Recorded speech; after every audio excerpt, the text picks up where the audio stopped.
तड़प होनी चाहिए 100 मार्क्स लाने के लिए। सोच तो कोई भी लेता है, अरे केवल सोचने से काम नहीं चलेगा। आपने 10th में भी सोचा था कि आज हम फोड़ देंगे, 10th में थोड़ा कम मार्क्स आया, सोचा कि 11th में फोड़ देंगे। फिर 12th में भी आप जब स्टार्ट करते हो सोचते हो कि अरे 11th था, कोई दिक्कत नहीं है, इस बार तो फोड़ना ही है। लेकिन प्रॉब्लम आ जाता है, क्योंकि तड़प जो चाहिए ना 100 मार्क्स लाने के लिए, वो कंटिन्यू नहीं कर पाते हो आप। 1 मंथ तक चलता है, फिर कंटिन्यू नहीं कर पाते हो। स्वागत है दोस्तों आपका अपना चैनल कुमार क्लासेस में। और आज का जो टॉपिक है कि how to start study mathematics. Class 12th में आप पहुंच चुके हो, 11th का एग्ज़ाम कैंसिल हो चुका है, सब स्कूल में एग्ज़ाम ले रहे हैं, कोई भी बोर्ड हो, 9th भी कैंसिल है। तो कैसे पढ़ाई करें, कैसे स्ट्रेटजी रहना चाहिए आपको। सपोज करो कि आपने पढ़ाई नहीं किया 11th, और अगर आपको तड़प है कि नहीं मुझे अगर 11th में 50% मार्क्स भी मिले हैं और फिर भी आप सोच रहे हो कि मुझे 100 लाना है, तो गलत बात नहीं है सोचना। लेकिन वो तड़प रखना पड़ेगा, वो जज्बा रखना पड़ेगा, वो दिल में आग रखना पड़ेगा, तभी आपको 100% मार्क्स आने वाले हैं। तो ज़्यादा टाइम नहीं ले रहा हूँ मैं आपका, फिर भी मैं होल एक समरी बता रहा हूँ आपको कि how to start study mathematics. तो सबसे जो फर्स्ट थिंग है, सबसे पहले मैं स्ट्रेटजी बताऊंगा सारे टॉपिक्स जितने भी चैप्टर्स हैं। और मैंने पहले ही बताया हुआ है कि there are some pre required part, कुछ प्री रिक्वायर्ड पार्ट है जिसके बिना कुछ हो ही नहीं सकता है। जैसे मैं भी बोल रहा हूँ आपके सामने, तो मेरे लिए प्री रिक्वायर्ड पार्ट क्या है, मेरा सांस चलते रहना चाहिए, तभी मैं बोल पाऊँगा आपको। आ रहा है नहीं समझ में? मेरा कैमरा चलते रहना चाहिए, तभी तो आप देख पाओगे ना, तभी तो वीडियो बन पाएगा। तो सम प्री रिक्वायर्ड पार्ट जिसको हम इग्नोर नहीं कर सकते हैं। तो pre required part basic needs है। जैसे आप 12th का मैथ्स पढ़ने जा रहे हो, तो सबसे पहले जो 11th में इस तीनों बोर्ड के लिए एप्लीकेबल है जो मैं बता रहा हूँ, या दुनिया का कोई भी बोर्ड हो, आप यहाँ पे IB बोर्ड भी लिख सकते हो। इतने तो क्लासेस मैं खुद ही लेता हूँ, तो सब मालूम है मुझे। तो सबसे पहले जो आपको ध्यान देना है कि जो प्री रिक्वायर्ड पार्ट है, जो आपने अच्छे से पढ़ाई नहीं किया था 11th में, प्री रिक्वायर्ड पार्ट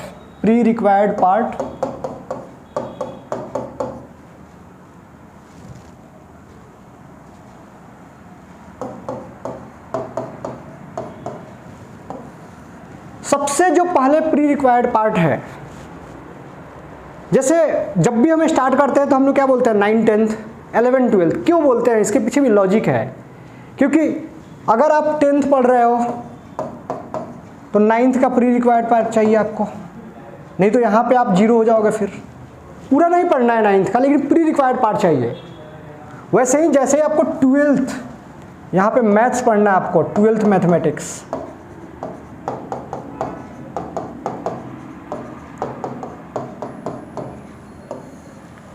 तो जो 11th के प्री रिक्वायर्ड पार्ट है 11th मैथमेटिक्स, अब वर्सेज भी मैं बोल रहा हूं कितना यूज होने वाला है और क्या होने वाला है। तो आप क्या कर सकते हो यहाँ पे कि जैसे 11th मैथमेटिक्स है यहाँ पे, तो सबसे पहले जैसे 11th चैप्टर में आपने स्टार्ट किया सेट, ठीक है, सेट से स्टार्ट किया। रिलेशन फंक्शन था आपके पास एंड फंक्शंस। तो ये जो चैप्टर है फिर से कंटिन्यूड है। बाहुबली पार्ट 1 देखा है, वैसे ही यहाँ पे भी पार्ट 2 में आ रहा है। यहाँ भी आपको पढ़ना है रिलेशन एंड फंक्शंस।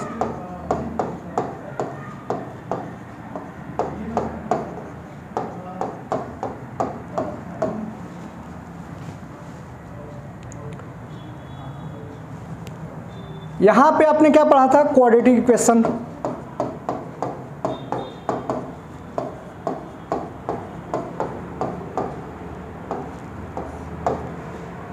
यहाँ पे AP पढ़ा था आपने, अर्थमेटिक प्रोग्रेशन, GP, ठीक है।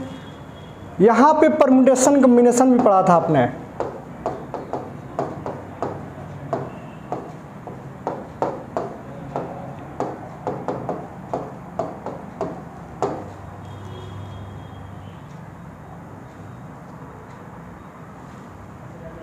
परम्यूटेशन कॉम्बिनेशन और यहाँ पे प्रोबेबिलिटी।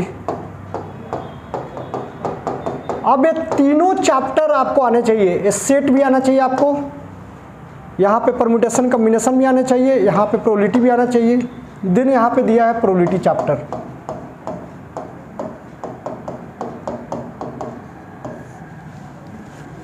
ओके, तो ये इंपॉर्टेंस है, काफ़ी इंपॉर्टेंट टॉपिक्स है। एक बार आपको टाइम मिल रहा है तो धीरे धीरे रिवाइज करना स्टार्ट कर दो। ऐसे हमारे क्लासेस में तो मैं सिखाता ही हूँ, लेकिन आप कहीं से देख रहे हो वीडियो, शायद आप मेरे पास नहीं पहुँच पा रहे हो, तो आपको इस टॉपिक को देखना है, तभी आप प्रोबेबिलिटी अच्छे से सीख पाओगे आप। फिर जो नेक्स्ट जो थिंग है यहाँ पे, जैसे आपने स्ट्रेट लाइन,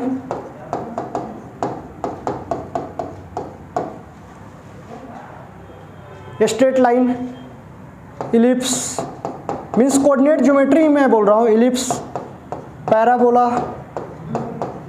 हाइपरबोला, ये जो टॉपिक है ये कंपलसरी आना चाहिए आपको, तभी आप 12th में चैप्टर्स, जैसे आपको application of derivative,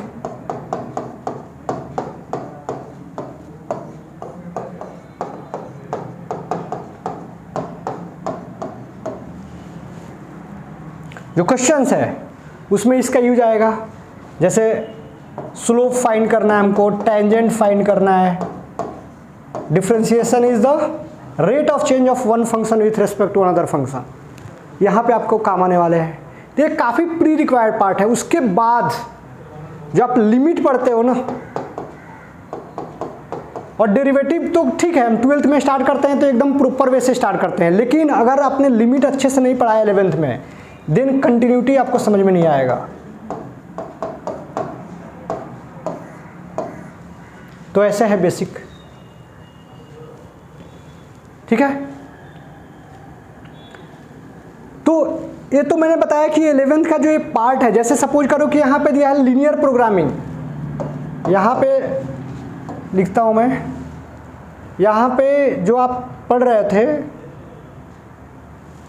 linear programming जो चैप्टर है,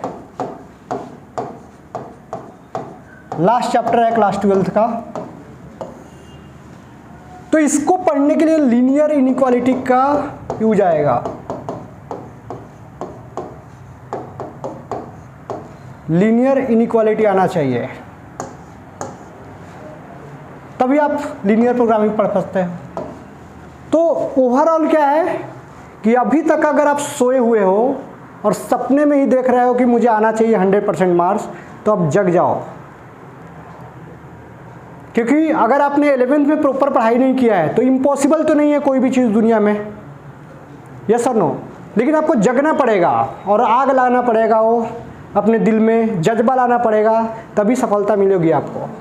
अगर आपको जज्बा आ गया और आपको जुनून आ गया, फिर दुनिया की कोई भी ताकत आपको रोक नहीं सकती है, क्योंकि आपको जितने भी हर्डल मिलेंगे, जितने भी आपको डिफ़िकल्टीज मिलेंगे, उस सब का सामना कर लोगे आप अच्छे से और सब पे विजय प्राप्त करोगे आप। तो इसलिए डरना नहीं है। तो सबसे पहले जैसे आप क्लास 12th मैथ्स,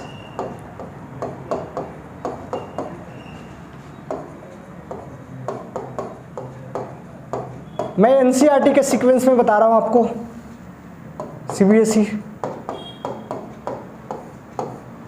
ठीक है, पहले सीबीएसई बताते हैं। तो सबसे पहले आपको चैप्टर आता है यहाँ पे relation and functions, relation and functions.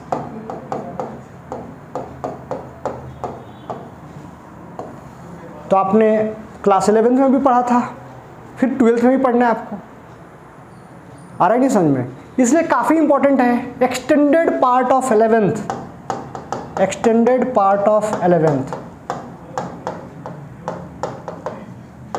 ऐसा बोल सकते हो आप। सेकेंड चैप्टर आप पढ़ते हो ट्रिग्नोमेट्रिक फंक्शन,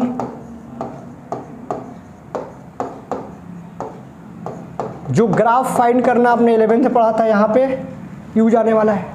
थर्ड चैप्टर है आपके मैट्रिक्स एंड डिटर्मिनेंट, ये कंबाइंड चैप्टर रहते हैं, तो इसको आपने थर्ड बोल दिया तो इसको फोर्थ बोल दो आप, ओके। फिफ्थ, जैसे ही आप आते हो यहाँ पे तो आपका सीक्वेंस क्या रहना चाहिए, ये मैट्रिक्स है आपके पास, ये डिटर्मिनेंट है, यहाँ पे आपने कंटिन्यूटी सीखा, यहाँ पे आप डिफरेंशिएशन सीखते हो,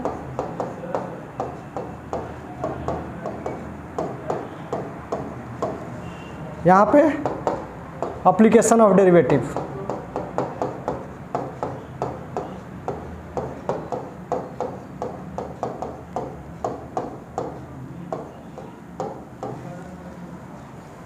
ठीक है, एप्लीकेशन ऑफ डेरिवेटिव। फिर जैसे ही आपका स्टार्ट होता है यहाँ पे इंटीग्रल सीखते हो आप, यहाँ पे एप्लीकेशन ऑफ इंटीग्रल,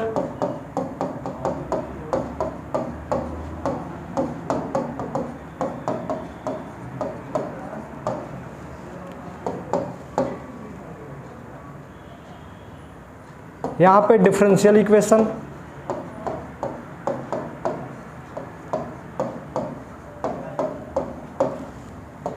यहाँ पे वेक्टर सीखते हो आप, यहाँ पे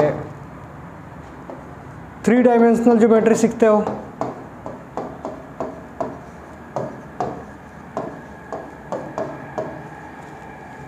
यहाँ पे आपको प्रोबेबिलिटी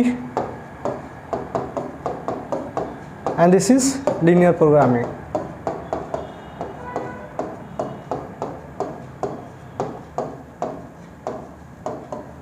जो हमने सीक्वेंस बनाया है, जैसे देखिए आपके पास एनसीईआरटी बुक होगा, आप यहाँ पे देख सकते हो जो मैंने सीक्वेंस लिखा है, यहाँ पे रिलेशन फंक्शन, ट्रिग्नोमेट्रिक फंक्शन, यहाँ पे इन्वर्स लिख दो आप, इन्वर्स ट्रिग्नोमेट्रिक फंक्शन के बारे में पढ़ना है, क्योंकि ट्रिग्नोमेट्रिक फंक्शन के बारे में ऑलरेडी अपने 11th पढ़ा है, ये भी एक्सटेंडेड पार्ट बोल सकते हो आप, एक्सटेंडेड पार्ट ऑफ 11th, ऐसा है। मैट्रिक्स डिटर्मिनेंट, कंटिन्यूटी, ठीक है, और यहाँ पे कंटिन्यूटी एंड डिफरेंशिएबिलिटी ऐसा लिख सकते हो आप, सेमी मतलब एक ही चैप्टर बना दिया है उन्होंने, मैंने अलग अलग कर दिया है तो रहने दो, कोई दिक्कत नहीं है, मैंने खुद का सीक्वेंस से बनाया था ये, तो ऐसा कुछ भी प्रॉब्लम नहीं है, ठीक है, ऐसे सीक्वेंस से बनाया हुआ है। यहाँ पे एप्लीकेशन ऑफ डेरिवेटिव्स आ जाता है। फिर सेकेंड बुक में अब जब जाते हो आप तो इंटीग्रल्स, फिर एप्लीकेशन ऑफ इंटीग्रल्स और differential equation, vector, dimensional geometry और प्रोबेबिलिटी और लीनियर प्रोग्रामिंग, ऐसे आपके चैप्टर्स आते हैं। हमने लास्ट में यहाँ पे नहीं लिखा हुआ है क्योंकि मैं लास्ट में पढ़ाता हूँ, लीनियर प्रोग्रामिंग काफ़ी ईजी है, ठीक है। तो सबसे पहले जो फोकस करना है, जो मोस्ट ऑफ द स्कूल में जो सिखाते हैं सीक्वेंस, जो सीक्वेंस रहता है कि सबसे पहले मैट्रिक्स को स्टार्ट करते हैं, वो सबसे पहले मैट्रिक्स से स्टार्ट करते हैं, आप भी वहीं स्टार्ट करो। बुक्स में आपको मैट्राइसेस दिया हुआ है, बुक्स में क्या दिया हुआ है, मैट्राइसेस दिया हुआ है, मैट्राइसेस दिया हुआ है, बुक्स में क्या दिया हुआ है, मैट्राइसेस दिया हुआ है। तो it is plural form of matrix है, इसलिए एक मैट्रिक्स के लिए तो पढ़ नहीं रहे हम लोग, और यहाँ पे डिटर्मिनेंट्स दिया रहेगा, तो मैट्राइसेस एंड डिटर्मिनेंट्स ऐसा लिख सकते हो। फिर एक कंटिन्यू, तो फिर हमारा जो फर्स्ट जो स्टार्ट करेंगे, हमारा जो नंबरिंग रहेगा, पहले इस चैप्टर को पढ़ना है, देन डिटर्मिनेंट साइमल्टेनियसली पढ़ना है आपको, क्योंकि मैट्रिक्स के भी क्वेश्चन सॉल्व करने के लिए we need the help of determinant, determinant works like tool. फिर हम लोग नॉर्मल वे से पढ़ेंगे, सबसे पहले रिलेशन फंक्शन, उसके बाद फिर सेकेंड में इन्वर्स ट्रिग्नोमेट्रिक फंक्शन, फिर हमारा जो कैलकुलस है, ये जो पार्ट जो दिख रहा है कैलकुलस का बहुत बड़ा वेटेज है, अप्रॉक्स 55% क्वेश्चन आपके आते हैं कैलकुलस से, कैलकुलस का ही पार्ट है, यहाँ पे कैलकुलस पार्ट है, 55% जो वेटेज है आपके कैलकुलस पार्ट का है, तो इस पर काफ़ी अच्छे से ध्यान देना है आप लोगों को। फिर जैसा सीक्वेंस है वेक्टर, 3D, प्रोबेबिलिटी और लीनियर प्रोग्रामिंग, ऐसे आपका कंप्लीट हो जाएगा। और जो सबसे जो ध्यान देना है आप लोगों को, जो सबसे इम्पॉर्टेंट है आपको 12th में, आप दुनिया का कोई भी पाताल लोक में या कहीं पे भी क्लास ज्वाइन किया है आपने, कहीं पे भी किया है, लेकिन भटकना नहीं है आपको, कहीं भी भटकना नहीं है। दुनिया का कोई भी कॉम्पिटिटिव एग्ज़ाम का आप प्रिपरेशन कर रहे हो, IB इंटरनेशनल ओलंपियाड का कर रहे हो, इंटरनेशनल बोर्ड में भी बच्चे रहते हैं, इंडियन ही तो पढ़ाते हैं ना, आ रहा है नहीं समझ में, इंडियन ही पढ़ाते हैं। तो दुनिया का कोई भी क्लासेस ज्वाइन किया है, फर्जीवाड़ा नहीं करना है आपको। जो लूट मचा रखी है कि IIT अरे करना है, लेकिन आप बताओ ना, आपके पास लैंड ही नहीं है और बंगलो बनाने का कोई सोच रहे हो, कैसे है? भटकना नहीं है, क्योंकि अभी चांस नहीं मिलने वाला। आप 12th में अगर भटक गए तो आपका 8 to 10 टाइम्स तो NCERT होना ही चाहिए। आपको CBSE के लिए मैं बोल रहा हूँ, और बेटर अंडरस्टैंडिंग के लिए बोल रहा हूँ मैं। 12th बोर्ड, आप जो बुक आपको यूज करना है NCERT, दुनिया का हर चीज़ NCERT पे ही चल रहा है, इसलिए NCERT को भूलना नहीं है आपको। भूल जाते हो आप लोग, बड़ा बड़ा पैकेज देख के भूल जाते हो, भूलना नहीं है। अगर आप 11th में भूल गए थे तो देखो कैसे आंसर आए थे, आपके मार्क्स कैसे आए थे, आंसर का मीनिंग वही है। तो ये भूलना नहीं है आपको। फिर से अगर NCERT आप सॉल्व कर रहे हो, थोड़ा लेजी टाइप के आदमी हो आप, बहुत ज़्यादा मेहनत नहीं करना चाहते हो, तो एटलीस्ट RS अग्रवाल आपको सॉल्व करना है, और थोड़ा सा और बढ़ा दो आप RD शर्मा।